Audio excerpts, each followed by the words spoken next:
140 కీర్తన 12వ మాట చదవగలిగితే, బాధింపబడు వారి పక్షంన యెహోవా వ్యాజ్యమాడుననియు దరిద్రులకు ఆయన న్యాయము తీర్చుననియు నేను ఎరుగుదును. భక్తుల అనుభవంతో రాస్తున్నారు. ఎవరైతే బాధింపబడుతున్నారో, ఎవరైతే అనేక మాటల చేత దుఃఖపడుతున్నారో, ఎవరైతే శ్రమల మధ్యన వెళ్తున్నారో వారందరి పక్షాన వ్యాజ్యమాడే దేవుడు ఆయన. మీ తరపున ఎవరు లేకపోయి ఉండొచ్చు, మీ తరపున ఎవరు న్యాయం మాట్లాడకపోయి ఉండొచ్చు, కానీ కంగారు పడొద్దు, మీరు మౌనంగా ఉండండి. నా ప్రభు మీ పక్షాన మాట్లాడతారు.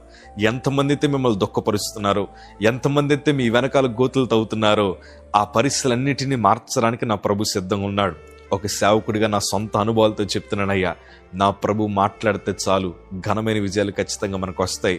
ఈరోజు మన దగ్గర ధనము లేదని మనకు అన్యాయం చేస్తున్న వారు చాలామంది ఉన్నారు.